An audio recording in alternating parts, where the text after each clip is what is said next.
So it is my great pleasure now to introduce our speaker, and most of you met Miss Beverley last week.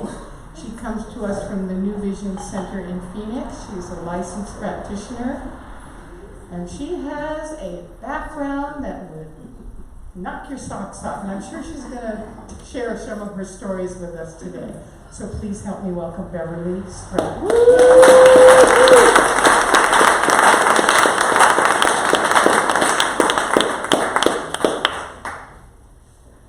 Well, good morning, East Hawaii Center for Spiritual Living. It is so exciting to be here. I just have to take it all in for one moment.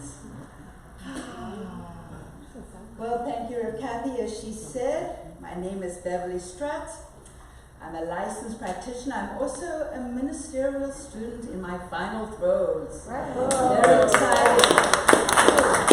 I don't know if they're ever going to really release me onto the world. It would be kind of a crazy thing to do.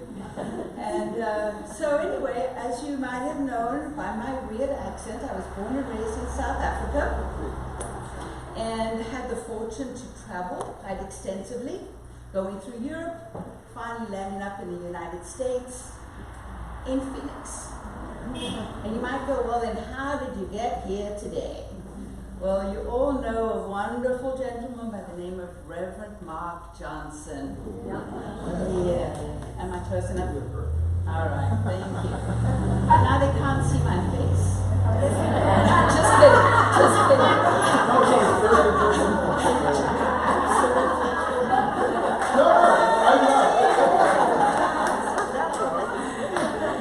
So anyway, Reverend Mark and I, he actually sent me a message today. He said, please send them hugs and kisses from the mainland. So that's from Reverend Mark Johnson. And over the course of the last 6 years, we've chatted a lot about all of you.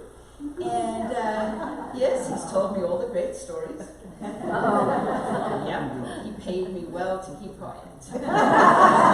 So anyway, he came to me and the other day he said, all right, it's time to go. And I was like, what? He goes, it's time to go visit. And you know, when Reverend Mark says something, it's very difficult to say no to him. So guess what? I'm here, right now. So it is absolutely delightful. Thank you for having me. So we're in the middle of a wonderful season, the season when we celebrate the divine, and what we've seen throughout centuries, throughout the world, that the divine is celebrated by everybody in many different ways. So I'm going to start with this sweet little story about a couple of young brothers. It was right around this time of year. It was right around just before Christmas. And they were spending the weekend with their grandparents. So it was nighttime. They were getting ready to say their prayers. They knelt down like good, great little boys to do their prayers. And the younger of the two brothers started praying like really, really loudly. It's like, I want a new bicycle. God, send me a new Nintendo. And his brother looks up and goes, dude, what are you doing? He goes, you know, God is not dead. He goes, I know, but Grandma is. So that's a great way they're getting into the spirit. But what we've seen through the centuries is that celebrating the divine happens in so many ways. Churches are being built. Magnificent art has been created. Music, dance. In so many ways we celebrate the divine.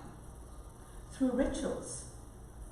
You know, some of the rituals are really beautiful and gentle and divine and sweet, like Diwali that we just had.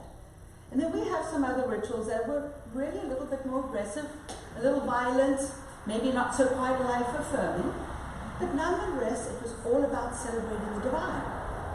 And what we see in that celebration is that it's always looking at the divine outside of us, not inside. We're always celebrating it as a separation from who we are. And in our teaching, that is not the truth. We don't believe that. We believe that the divine is within. The highest most God, the innermost God, is the same one God. God and I are one. Dr. Ernest Holmes, the founder of religious science, He says it like this: God is our very self. Since there is only one mind, spirit, or life principle from which anything can be formed, then there is but one final self, personified in innumerable centers within this self. Every man or woman is a center of God consciousness. So, if this is the truth, which we call it, then to celebrate the divine, we need to celebrate ourselves. Yeah. Isn't that awesome? It's that simple. We don't have to do a whole lot of things. We just have to celebrate ourselves. So in that celebration, we get to do it in so many ways. We can even go out and spend a little cash on ourselves. Isn't that awesome? I mean, come on. We're of the fun of God, just as Reverend Kathy said, so we can have fun and celebrate ourselves at the same time. But do we? Do we? Can we? Can we really take the time to celebrate ourselves? Yes. Great! I love it. You know, we do it so easily for other people. You know, we find it really easy to celebrate other people, to treat them well, to buy them gifts, to take the time to be with them. But do we do it for ourselves? And a lot of times we don't. So, last season, I always loved to go shopping on Christmas Eve. You know, that's the time when I feel that there's just so much going on, and it's a time of patience and kindness. I don't have to buy gifts. I don't have a big family. There's nobody that I really have to do it for, but I enjoy going out. And so I took a little break from my shopping. I was sitting there having a cup of tea, and I looked over and there was a lady on the other table. She decided to do the same thing, stopped for a little cup of tea. And she looked so calm and relaxed and happy. And I looked at all those baskets and those packages around it, and I'm thinking, wow. That's great that she still has that demeanor, because, man, she had been working hard. She'd done some really serious shopping. So I leaned over to her and I said, tell me what your secret is. What is it? How do you have this demeanor? And she started to tell me the story about how throughout the whole year, she listens to what somebody is saying. She goes around and she shops and she does a little research here and there, and once in a while she'll pick up something. But mostly she just waits.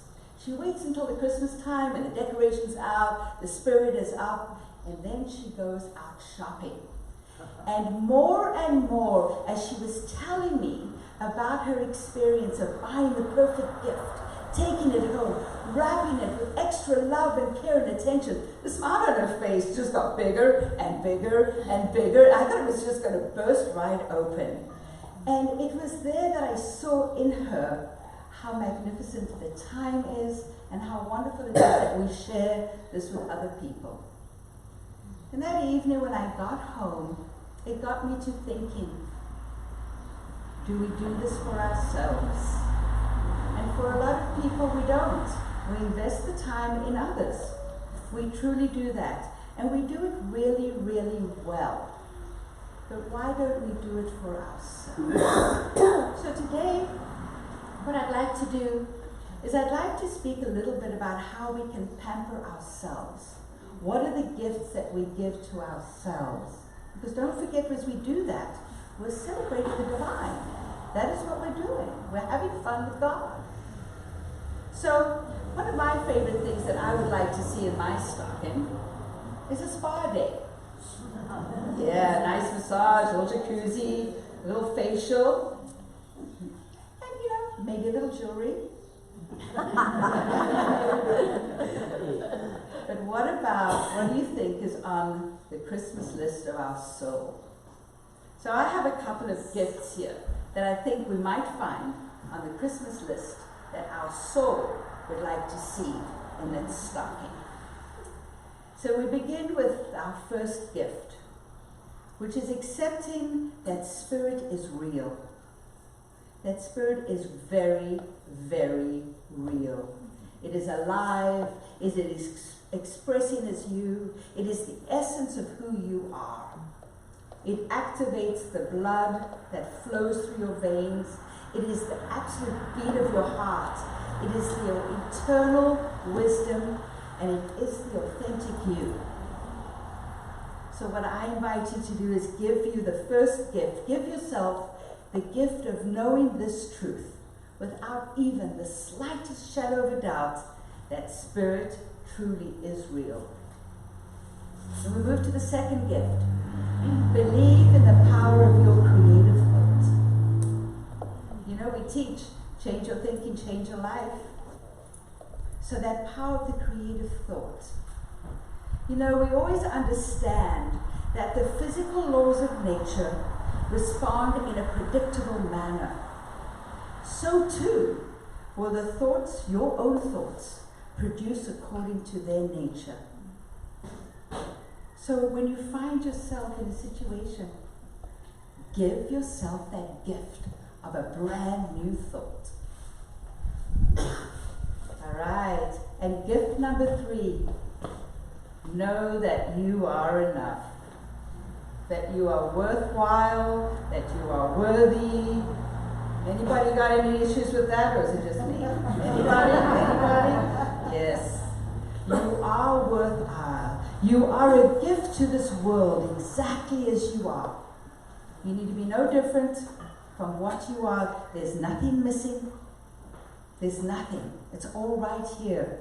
You're created in the likeness of the divine, and if that is the truth, then how can you be anything but absolutely perfect? That you are deserving in every way. So be gentle with yourselves. Lay down that judgment. You're good. You're very, very, very good. So give yourself that gift of unconditional self-love. Take the time. Wrap that one up in a special paper with that extra big bow. Because that one's a goodie. A gift of unconditional self-love.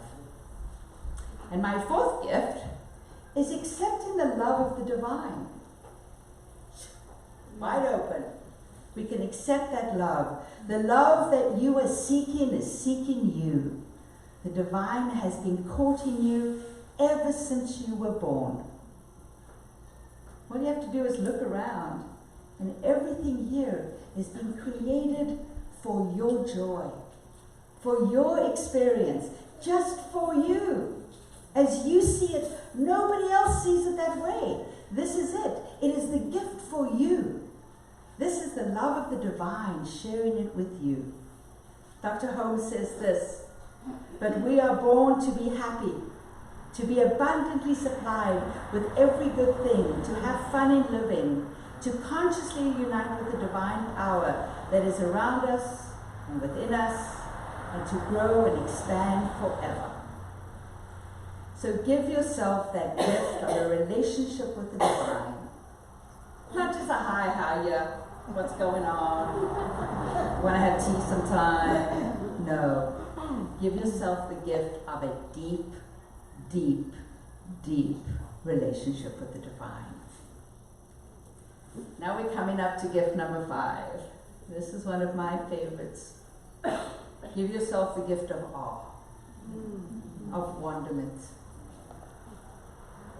So I'm here on the island, and you guys have been living here for a while, and you know how magnificent it is. I've gotten to go down, all the way down to the bottom to Beach Road, and watch the sun rise out of complete darkness. Holy macaroni. That was just, wow, it was incredible. And then I drove all the way down to the bottom on the way to Uncle Robert's. Right? That's the name? Uncle Robert's? I'm getting it right. Drive all the way down there, and I'm coming over that last hill. And you've all driven that road. And I saw the ocean. Well, I started to backpedal. It was like, oh my goodness, the power, the magnificence, the awe. I was just struck by that. It was actually almost a fear that came up when I saw the power The power of that ocean, seeing the size, the magnificence, the magnitude. I was like, oh my goodness, therein lies our.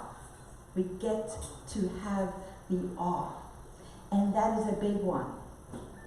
I have geckos on the side of my beautiful bamboo ohana. You know how much awe and wonderment that is? That is just beautiful. It is just gorgeous. So give yourself that gift of awe. See the world. See the divine in the world. See it through the eyes of a child. Isn't that amazing? Now that is one of my favorite gifts. Gift number 6. Receive all that the divine has to give.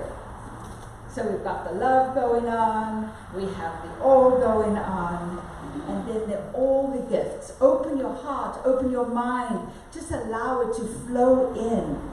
Ask for it, say yes to it. Don't turn any of it away. These are gifts coming to you from the divine, unconditionally given. No, I don't need that today, I'm good. Yeah, no. What? Sure, absolutely. How often have we asked for something, seen it come up and gone, not sure, maybe not today. You want to bring it back tomorrow? No. Right here, right now, open your heart, your mind, and let it receive. Also remember, we're all really good at giving. We're not so great at receiving. So practice. Practice with the divine. Practice, look at the sunshine. Practice, go. Come on, I'll receive you today. This is what it is. This is what it's all about. So what I can hear here is also, I can hear everybody saying, well, I do all of these things already. I am open. I have received these gifts. These have been in my stocking before. Yeah, and I have a Fitbit. All right? It's an old Fitbit. It does the basics. And it's good. It's time for an upgrade.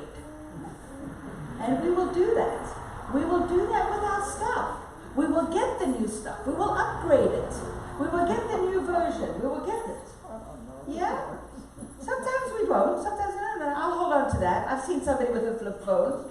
Yeah. They're like, how do we do that? Yeah, no, you can't do it on that. Let's get you a bigger phone. Let's see what you can do. And sometimes it's okay to stay there. But when it comes to these gifts, it's not. When it comes to these gifts, we want to double down. We want to upgrade. We want to go deeper. Because as we go deeper, it just gets better and better and better. So if you're going to upgrade your Fitbit, then let's go ahead and upgrade all those soul gifts as well. And now I come to my final gift. This is the gift of gifts. This is the gift that comes in that big box. And you open it, and there's another box inside, and you open it, there's another box inside, and another box, and another box. You're like, There's another box inside, and finally there's this baby box in the bottom of it. It could be that pretty blue color that ladies love so much. The one from Tiffany's, you know which one I'm talking about? It could be that one. And it doesn't matter, it could be a beautiful cardboard brown one, and it's tiny. And you open it up, and inside it's the gem. It's that magical thing. It's called the gift of choice. The gift of choice. Dr. Ernest Holmes says, we cannot live a choiceless life. Every day, every moment, every second, there is a choice. If it were not so, we would not be individuals. So it's a choice that we make. And guess what? We get to make that choice. We get to make it every minute. This is the power. And we get to choose those other gifts. But if we didn't choose, we would just be there. But even in not choosing, we're choosing not to choose. So, so go ahead and choose the good stuff. Whenever we have a challenging situation, a desire to move forward into the unknown, we lean back into our faith. And what I've come to see that behind faith lies choice. You're still choosing. It is the basics of our faith. We're choosing to believe. We're choosing to show up We're choosing to react, or preferably respond. We get to choose, and in fact, to use the law that we speak about, in its most efficient way, we must choose. Otherwise, how does God, Spirit, the universe, how does it know what you want? How does it know what to bring forward for you if you don't choose? We choose. We choose what our experience is going to be. And then you know what the wonderful thing about choice is? Sometimes we get to choose after the fact. And you go, hang on a second, how does that work? So not last Christmas, but the Christmas before, I traveled back to South Africa to spend it with my family for the first time in over 35 years. Yeah, I was traveling, I was a gypsy. And so I was getting ready to go there, and I was terribly excited, and I had all these wonderful plans we were going to do.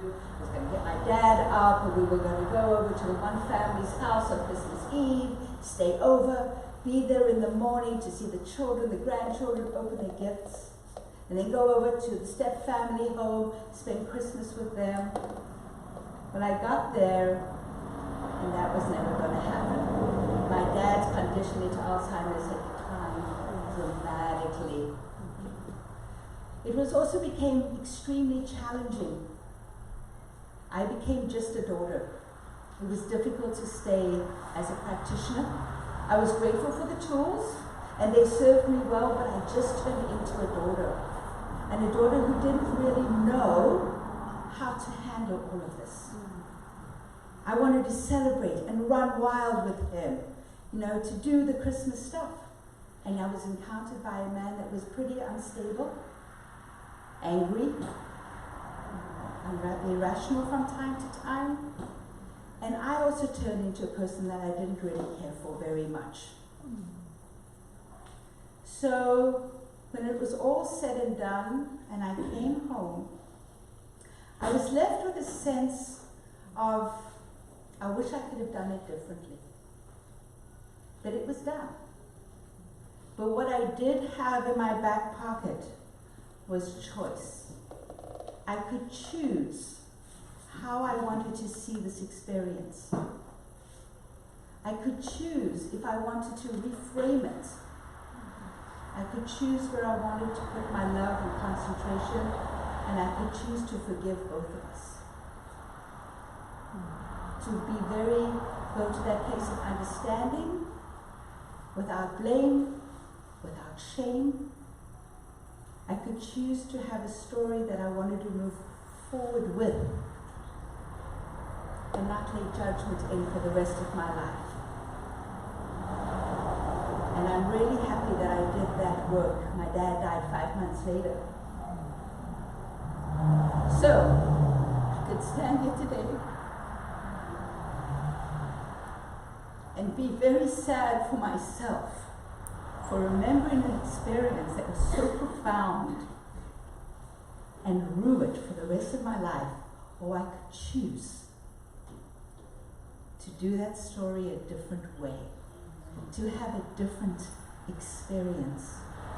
And you know what? I gave myself that gift, and I am so grateful. I am so grateful I did, because today when I talk about him, as much as he was a very difficult man, I love my father, and I love the experience that we had together, no matter how trying it was. So that is our gift of choice. So my challenge for you today is this. Give yourself a gift. All of the ones I spoke about. Celebrate. Celebrate yourself. Celebrate the divine in you, as you, through you, in all that you do. Trade out the old, double down, upgrade it to something even more profound. And remember, choose. Choose what you want. Choose your experience. Show up for it. And while you do that, celebrate yourself.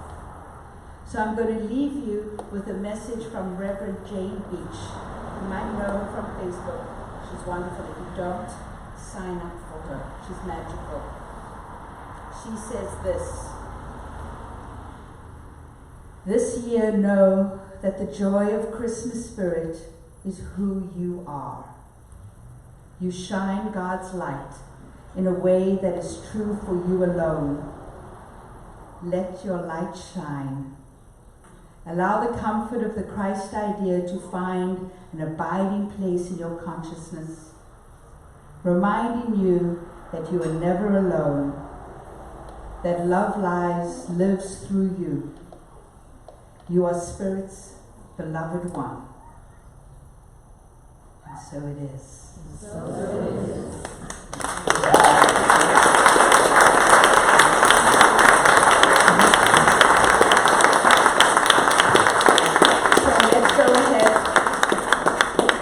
Let's go ahead and let's anchor this in prayer. Let's take a beautiful deep breath in, knowing that in this time and in this place and in this magnificent space there is only one.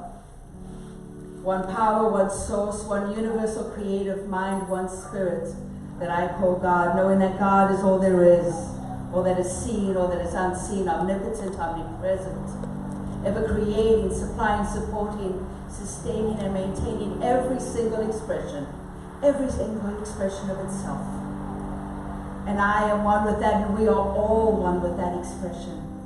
And I know for each one of us today, as we walk our path through this magnificent time of celebration, through this time of just sharing of love and joy and gifts and of ourselves with all those around us, I know that we are blessed.